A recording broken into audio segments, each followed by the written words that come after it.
اب وہ غصے ہونے لگا. اب وہ چھٹے کے پاس گیا تو اس نے کہا جناب کیا بات ہے، سفید کرتا اور کالا امامہ.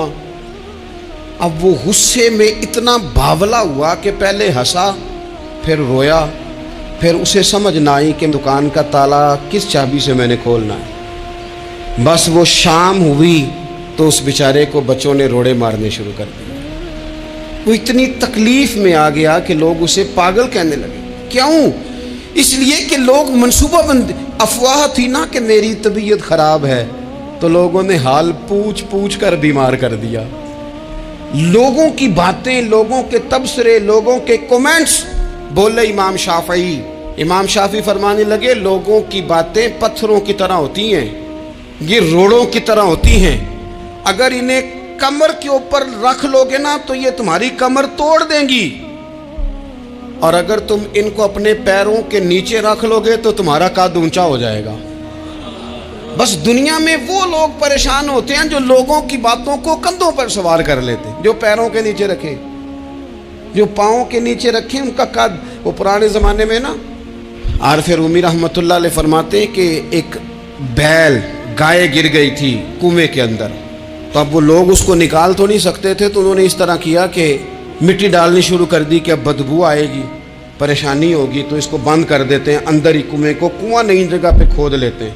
انہوں نے جب اس کے اندر مٹی ڈالی نا تو وہ گائیں جو تھی وہ مٹی جھاڑ کے تو مٹی کے اوپر آ گئی.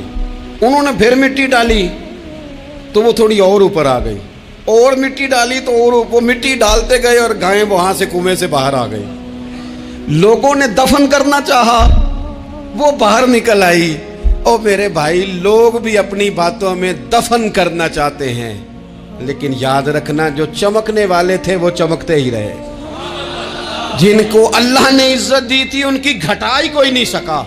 اتنی لمبی زبانیں کھول کے لوگوں نے صحابہ کے بارے میں باتیں کی. باتیں ہو رہی ہیں. لوگ جن کو دبانا چاہتے تھے، آج نہیں صوفیاء کی مخالفت شروع ہوئی، ان کے زمانے میں بھی ہوئی. ان کے دور میں ان کے خلاف کتابیں لکھی گئیں.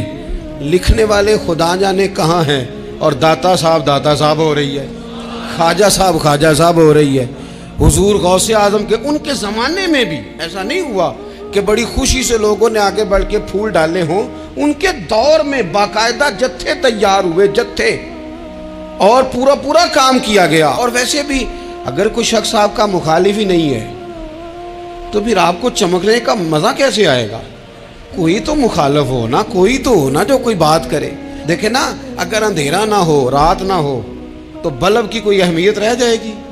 یہ چمکتا ہی تب ہے جب اندھیرا زیادہ ہوتا ہے. ہم کہتے ہیں اندھیرا ہو گیا، اور بھائی تجھے چمکنے کا موقع دیا ہے اندھیرے نے، تجھے اس نے عروج دیا. تم دیے باد مخالف سے نہ گھبرا اے عقاب، یہ تو چلتی ہے تجھے اونچا اڑانے کے لیے. تو باتوں سے پریشان نہ ہو. میں نے کہا کہ اگر آپ باتوں کا پہاڑ بنا کے اوپر سوار ہو جائیں گے نا تو قد اونچا کریں گی باتیں. جو بندہ ڈسکس ہونے لگ جاتا ہے وہی تو مشہور ہوتا ہے، اسی کی تو بات ہوتی ہے. دیکھیں کیا ہوتا تھا بھلا مکے میں. کوئی بندہ باہر سے آتا تو ابو جال اسے کھڑا کر کے کہتا حضور کے پاس نہ جانا. تو کہتا پتہ تو کروں بھلا نبی پاک کے پاس کیا ہے، پتہ تو کروں بھلا حضور کے پاس کیا ہے. تو جن سے تعارف نہیں ہونا تھا وہ بھی تعارف کرا رہے تھے رسول پاک کا. تو اس لیے باتوں سے گھبرا جانا. ہاں ایک بات ہمیں کتاب و سنت میں ملتی ہے، اس پر ضرور غور کریں. تہمت والی جگہ سے بچیں، تہمت کا موقع نہ دیں. مطلب بلا وجہ ہی اپنے لیے بحث کا دروازہ کھولنا یہ درست نہیں ہے. اپنے لیے ہم نا دروازے کھول لیتے ہیں بحث کے. مفت کی بحث ہو رہی ہے، فلانا بھی ڈسکس کر رہا ہے. کچھ چیزیں ایسی ہوتی ہیں جو سب کی سمجھ کی نہیں ہوتی، وہ سب کے سامنے ڈسکس کرنا ضروری نہیں ہوتا. حضرت سیدنا ابو ہریرہ رضی اللہ تعالیٰ عنہ فرمایا کرتے تھے مجھے نبی پاک علیہ السلام نے علم کی 2 تھیلیاں دی ہیں، میں نے ایک کھولی ہے تمہارے سامنے، ایک کھولی ہے، دوسری نہیں کھولوں گا. اس لیے کہ ہر بندے کو بات اس کے ظرف کے مطابق کرنی چاہیے. تو موقع نہ دیں. نبی پاک صلی اللہ علیہ وسلم نے فرمایا اس بندے نے اپنی، یہ بخاری میں موجود ہے، فرمایا اس نے اپنی عزت اور اپنی جان کو محفوظ کر لیا جو فتنے والی جگہ سے بچ گیا. جہاں تہمت لگ سکتی ہے اس جگہ سے بچیں. جان بوجھ کے لوگوں کو موقع نہ دیں باتیں کرنے کا، جان بوجھ کے موقع نہ دیں. جامع ترمذی کے اندر حدیث موجود ہے، حضرت سیدنا عمر فاروق رضی اللہ تعالیٰ عنہ نے ایک موقع پر اجازت مانگی تھی نبی پاک صلی اللہ علیہ وسلم سے. عرض کیا یا رسول اللہ صلی اللہ علیہ وسلم مجھے آپ اجازت دے دیں میں عبداللہ بن ابی سلول کی گردن اڑا دوں, یہ منافق بار بار آڑے آتا ہے, بار بار تکلیف دیتا ہے, آپ مجھے اجازت دیں میں اسے قتل کر دوں. اب وہ چونکہ کلمہ پڑھتا تھا, ساتھ تو رہتا ہی تھا نا, بہت سارے لوگ اسے مسلمان جانتے تھے, تو حضرت سیدنا عمر فاروق رضی اللہ تعالیٰ عنہ نے اجازت چاہی کہ یا رسول اللہ صلی اللہ علیہ وسلم اگر آپ مجھے اجازت دے دیں, یہ ترمذی میں موجود ہے, یعنی آپ اس جگہ سے بچیں جہاں تہمت لگ سکتی ہے, جہاں بلا وجہ کسی شخص کو شر پھیلانے کا موقع مل سکتا ہے. یا رسول اللہ مجھے اجازت دے میں عبداللہ بن ابی سلول کی گردن اڑا دوں.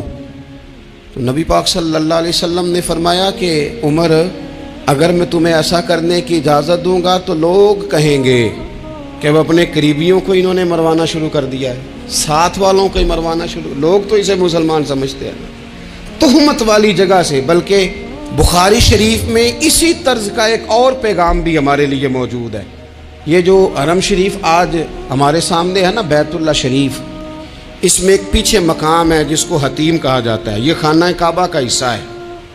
حضور صلی اللہ علیہ وسلم کے اعلان نبوت سے پہلے جب قریش مکہ نے اسے تعمیر کیا نا دوبارہ سے, تو انہوں نے چندے کا کوئی اس طرح کا مزاج بنایا تھا کہ اس بندے سے پیسے لینے ہیں جس کے بالکل ہی جائز ہو. اس ترتیب سے انہوں نے خانہ کعبہ کی تعمیر کی کہ پھر وہ ساری تعمیر نہ کر سکے, حتیم باہر رہ گیا. تو نبی پاک صلی اللہ علیہ وسلم نے ایک دن فرمایا, بخاری میں موجود ہے, حضور فرمانے لگے عائشہ اگر تمہاری قوم جاہلیت کے قریب نہ ہوتی, کیونکہ ابھی قریب جاہلیت چھوٹی ہے نا, ابھی لوگوں نے کلمہ پڑھنا شروع کیا ہے, فرمایا اگر یہ جاہلیت کے قریب نہ ہوتے تو میں کعبے کو انہی بنیادوں پر دوبارہ بنا دیتا جن بنیادوں پر حضرت ابراہیم علیہ السلام نے بنایا تھا. لیکن چونکہ یہ جاہلیت کے قریب ہیں, ان کی سمجھ میں چیز نہیں آئے گی, یہ شک میں پڑ جائیں گے, پریشان ہو جائیں گے, لہذا میں یہ کام نہیں کرتا. بہت ساری چیزیں ایسی ہیں کہ جن کی وجہ سے بعض سادہ لوگ ابہام کا شکار ہوتے ہیں, ابہام کا.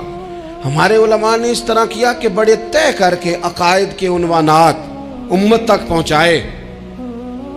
ہر آدمی ہر شعبے کا اسپیشلسٹ نہیں ہوتا, بہت ساری لوگ باتیں مریض کے سامنے کرنے والی نہیں ہوتی, وہ صرف لواحقین کو بتانے والی ہوتی. پھر کچھ لوگ اور آئے جنہوں نے کہا کہ ہم تو ایفیشنسی دکھائیں گے, کچھ خاص ہر بات کھول کر لوگوں کے سامنے رکھیں گے. تو اس کا نقصان پھر یہ ہوتا ہے کہ سادہ لوگ مشکلات کا شکار ہوتے ہیں. وہ پھر جب کہتے ہیں ہر چیز ڈسکس کر لینی چاہیے تو پھر باتیں دور نکل جاتی ہیں. پھر لوگوں نے انبیاء کرام علیہم السلام کی اجتہادی خطاؤں کو ڈسکس کرنا شروع کیا. ربنا ظلمنا انفسنا, اگر حضرت آدم یہ لفظ کہیں تو ان کے لیے تو ٹھیک ہے, لیکن اگر کوئی غلام اور امتی اور بیٹا اٹھ کے یہ لفظ کہے تو اس کے لیے ٹھیک نہیں ہے. تو میرے عزیز ایسے کام نہ کریں جس کی وجہ سے بلا وجہ بحث کا. ہمارے یہاں کچھ لوگوں کو شوق ہے خبروں میں رہنے کا, وہ ایسی باتیں چھیڑتے ہیں جن سے نا وہ خبروں میں رہ سکیں. میں نے دیکھا ہے وہ کہتے ہیں جی میں نے کوئی انوکھی بات کرنی ہے. بھئی انوکھی بات کرنے سے بندہ مشہور تو ہو جاتا ہے. ہمارے زمانے میں مشہور ہی وہ ہوتا ہے جو دوسروں سے ذرا ہٹ کے بات کرے, انوکھی کرے. وہ ہمارے لطیفہ لکھا ہے نا, ایک اہل عرب کا ایک ہجا نام کا عربی کا ایک لطائف سنانے والا شاعر ہے, تو وہ کہتا ہے کہ ایک شخص نے ایک دفعہ کہہ دیا تھا گدھا کھانا جائز ہے. تو بڑے بڑے علماء اس کے گھر چلے گئے کہ بھئی کوئی دلیل, کوئی جزیہ, کوئی کہاں سے, کوئی کتاب, کوئی حوالہ, کوئی شے. اس نے کہا روز آؤ گے ایک ایک بندے کو بتاؤں گا, کٹھا اسٹیج لگاؤ, ایک ہی دفعہ حوالے دیتا ہوں, روز نہیں دیے جاتے. وہ اسٹیج لگ گیا, دنیا جمع ہو گئی جنہوں نے کبھی ٹائم نہیں نکالنا. تو یہ ذرا انوکھی بات جو کر رہا تھا, تو سارے لوگ آ گئے. تو وہ اسٹیج پہ چڑھا تو کہنے لگا مجھے جانتا کوئی نہیں تھا. چلو اب بدنام جو ہوں گے تو کیا نام نہ ہوگا. اب قیامت تک کہو گے تو صحیح نا, اس مولوی دے گھر جنہیں ایک بار آخیا نہیں سی گدھا کھانا جائز ہے, چلو بدنام جو ہوں گے تو کیا. تو بہت سارے ایسے لوگ ہیں جو ہیں بدنام, پر چلو نام تو ہو گیا نا. بدنامی صحیح, شرارت صحیح, شیطانیت صحیح, لیکن نام تو ہو گیا. تو اس لیے کوئی ایسا انوکھا کام جس سے لوگوں کی، میں آپ سے بڑی گزارش سے عرض کروں، اعلیٰ حضرت بریلوی رحمۃ اللہ علیہ نا لالٹین کے اندر مٹی کا تیل جلایا جاتا ہے ہمارے ہاں، تو مٹی کا تیل ظاہر ہے اس سے بدبو آتی ہے، تو مسجد میں وہ جلانا جائز نہیں تھا۔ تو ایک صاحب ارنڈی کا تیل لائے، وہ خوشبو والا ہوتا ہے، وہ لا کے انہوں نے نا اعلیٰ حضرت بریلوی رحمۃ اللہ علیہ کو لالٹین میں ڈال کے دیا اور کہا کہ یہ مسجد میں اس کو جلاتے ہیں چونکہ اس کے اندر سے خوشبو آتی ہے، بدبو نہیں آتی۔ تو وہ جو شرعی عذر ہے نا، حضور نے فرمایا کہ جمعے والے دن غسل کر کے آؤ تاکہ کسی کے پسینے سے ایک دوسرے کو تکلیف نہ ہو۔ کچا لہسن پیاز کھا کے مسجد آنا اس لیے منع کر دیا گیا کہ منہ کی بدبو سے تکلیف ہو، تو مسجد میں کوئی ایسی چیز جو بدبو کا باعث بنے منع ہے۔ اب انہوں نے وہ تیل لا کے لالٹین میں ڈالا جس سے خوشبو آتی تھی اور لالٹین بھی روشن ہوتی تھی۔ تو اعلیٰ حضرت فاضل بریلوی رحمۃ اللہ علیہ اپنے اس خادم سے فرمانے لگے کہ اب لوگ تو آئیں گے نا، تو ہمارے علاقے میں تو ساری دنیا مٹی کے تیل سے ہی چلاتی ہے، تو اب آپ نے ایک خوشبو والا تیل لا کے ڈال تو دیا ہے اس کے اندر لالٹین میں، پر یہ لوگوں کو بتائے گا کون کہ یہ تیل وہ نہیں ہے؟ لوگ تو یہاں سے دیکھ کے جائیں گے اور جا کے کہیں گے کہ اتنے بڑے عالم کی مسجد میں اگر جل رہا ہے تو ہم کیوں نہ جلائیں؟ تو فرمانے لگے وہ شخص کہ حضور پھر حال کیا ہے؟ فرمانے لگے آپ فرضوں کا سلام پھیر کے دعا سے پہلے لالٹین کے پاس کھڑے ہو جائیں اور جو بندہ گزرے اسے بتاتے جائیں کہ یہ مٹی کا تیل نہیں، یہ مٹی کا تیل نہیں، یہ مٹی کا تیل۔ ہر شخص کے ذہن تک بات اتر جائے تاکہ لوگ کسی ایسی چیز کا شکار نہ ہو جائیں جس سے کہ ان کے مزاج میں کوئی غیر شرعی چیز عروج پکڑ لے۔ تو میرے عزیز، ہم نہ کچھ بدگمانیاں لوگوں کے اندر لوگ ڈالتے ہیں۔ ہمارے ہاں بالخصوص پاکستان میں جب سے سیاسی فرقہ واریت شروع ہوئی ہے، سیاسی، ہماری قوم کا مزاج اتنی بری طرح خراب کیا گیا ہے۔ ہمارے نوجوان بچے جو بڑے سنجیدہ پڑھے لکھے، ان کی گفتگو اپنے سیاسی مخالف کے بارے میں اتنی لوز کر دی گئی ہے، اتنی کمزور کر دی گئی، اتنی خوفناک کر دی گئی ہے کہ اس طرح تو کبھی نہیں ہوا تھا۔ یہ مزاج جو لوگوں کو دیا جا رہا ہے، قومیں اپنے اخلاق کے طور پر زندہ رہتی ہیں۔ بد اخلاقیاں کبھی بھی انسانوں کو اونچا کر سکتی، پیچھے رہ جاتے ہیں لوگ۔ تہذیب کسی سوسائٹی کا حسن ہوتا ہے، اور اگر ایک سیاسی مخالف کے لیے آپ کا یہ والا مزاج بن جائے، اپنے سیاسی قد کو اونچا کرنے کے لیے آپ ان چیزوں کا سہارا لیں، یہ درست نہیں ہے۔ اخلاقی رویے میں کہوں گا کسی بھی سیاسی جماعت سے وابستگی ہے وہ 100% رکھے جو اس کی سمجھ میں آتی ہے، لیکن اپنے اخلاقی مزاج کو کبھی کمزور نہ ہونے دے، اخلاقی رویہ کبھی کمزور نہ ہونے دے۔ یہ کیسے ہو سکتا ہے؟ دیکھیں، ابو جہل، ابو لہب، عتبہ، عتیبہ، شیبہ، وہ وہی باتیں کر سکتے تھے جو ان کے مزاج کی تھیں، جو آج تک لوگ کسی بھی دیندار کے بارے میں کرتے ہیں۔ تو انہوں نے وہی باتیں آ کے کی تھی جناب ابو طالب کے ساتھ۔ انہوں نے کہا تھا کہ اگر معاذ اللہ ان کو دولت چاہیے تو ہم دیتے ہیں۔ بڑے سے بڑے مخلص آدمی پر آج لوگ دعویٰ نہیں کرتے کہ دولت کے لیے لگا ہوا ہے۔ انہوں نے کہا دولت چاہیے تو دیتے ہیں، اگر کسی خاتون سے نکاح کرنا چاہتے ہیں تو کرا دیتے ہیں، سرداری چاہیے تو دے دیتے ہیں۔ اب یہ سوچ ہی اتنی ہے، اس سے آگے جاتی نہیں۔ وہ معاذ اللہ حضور کے بارے میں اور بھی باتیں کرتے، یہ شاعر ہیں، یہ جادوگر ہیں، یہ فلاں ہیں، لیکن میرے نبی پاک علیہ الصلوۃ والسلام نے کبھی بھی ان کی ذاتی زندگی کو ڈسکس نہیں کیا، کبھی نہیں کیا۔ ابو جہل شراب پیتا تھا، لیکن حضور نے کبھی سوسائٹی میں یہ بات لوگوں کے سامنے بیان نہیں کی۔ وہ لوگوں کے پیسے دبا لیتا تھا، کئی جگہوں پہ حضور نے پیسے نکلوا کے دیے، لیکن جگہ جگہ گلی گلی کھڑے ہو کے حضور نے یہ نہیں فرمایا کہ یہ اس طرح کا ہے۔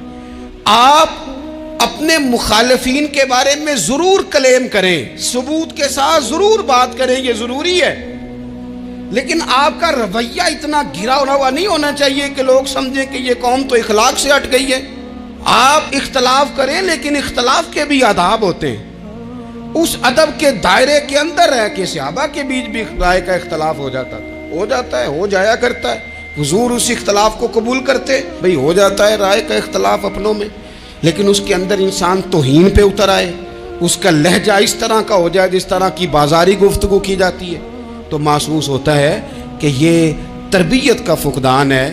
یہ لہجے باوقار لوگوں کے نہیں ہوا کرتے۔ لہجے کو کبھی برا نہ ہونے دیں، انداز کو، لوگ آپ کو چھیڑیں گے، اپنی جگہ پہ کھینچ کے لانے کی کوشش کریں گے، بڑا کچھ لوگ کریں گے، لیکن آپ اپنی جگہ سے آپ تبدیل نہیں ہوں گے. آپ کہیں گے یار میرا ایک معیار ہے، میری ایک حیثیت ہے، میں اپنی حیثیت چھوڑ سکتا؟ میں اپنی حیثیت نہیں چھوڑ سکتا. ہر بندے کو آپ ڈسکس کریں گے.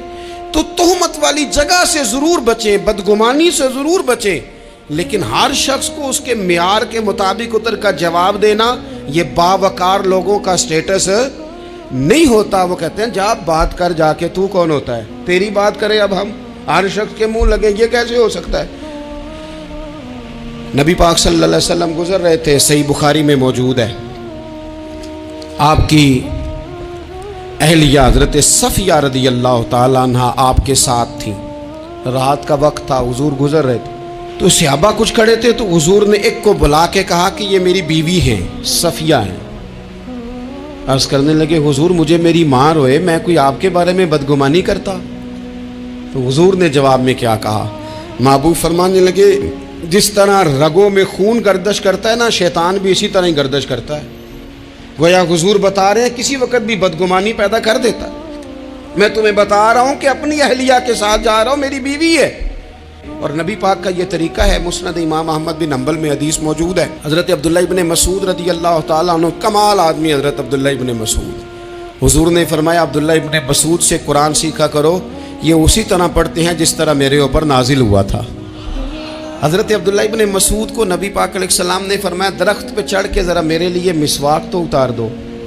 حضرت عبداللہ ابن مسعود کی پنڈلیاں پتلی پتلی تھی، ٹانگیں پتلی تھی. وہ درخت پہ چڑھے، ہوا چلی تو کپڑا تھوڑا ہٹ گیا، تو بعض لوگ ان کی پتلی پنڈلیوں کا مذاق اڑانے لگے. معاذ اللہ، دیکھو کیسی باریک باریک پنڈلیاں ہیں، کیا انداز ہے.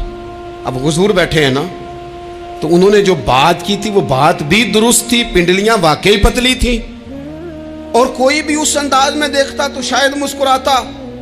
جب انہوں نے کہا نا دیکھو پتلی پنڈلیاں، تو حضور نے ہمارے لیے طریقہ کیا چھوڑا، ہمارے لیے سیرت کیا چھوڑی. حضور سید عالم فوراً ارشاد فرمانے لگے، نبی پاک فرمانے لگے چپ کرو، تم میرے عبداللہ کی پنڈلیوں کو پتلا پتلا کہہ رہے ہو نا، قیامت کے دن جب میزان لگے گا اور ان پنڈلیوں کا تمہیں وزن پتہ چلے گا، پھر پتہ چلے گا میرے عبداللہ کی شان کیا ہے. یہ بڑی وزنی پنڈلیاں ہوں گی، جب ان کا میزان پر وزن تلے تو آپ دفاع کریں. بہت سارے باتیں کرنے والے وہیں رہ جاتے ہیں اور کام کرنے والے کہیں کے کہیں پہنچ جاتے ہیں. باتیں کرنے والوں میں سے نہ ہوں، کام کرنے والوں میں سے ہوں.